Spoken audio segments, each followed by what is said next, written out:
Na abrida del clase este día, mayoría del mga escuela ya registra alta población del estudiante comparando del año pasado.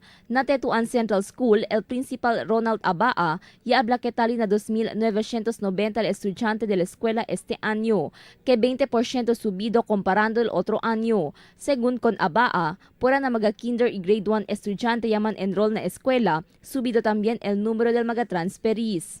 Este ta incluye mga estudyante yaman transfer na eskwela, sala na mga pribado eskwela y otros barangay. 20% lahat nanti kay ben manada kahit as of mga transferees namin nanti ben ni kumigo very early sila anda ang grande mga transferees namin aki. Some are from the private schools and then chinit namin ek mga nearby school aki like talon-talon na spet yakaba sila kambya aki. Base na records del Departamento de Educación, puera na mga estudyante desde el eskwela pribado, taman transfer también para na mga eskwela aquel mga estudyante desde el otro probinsya.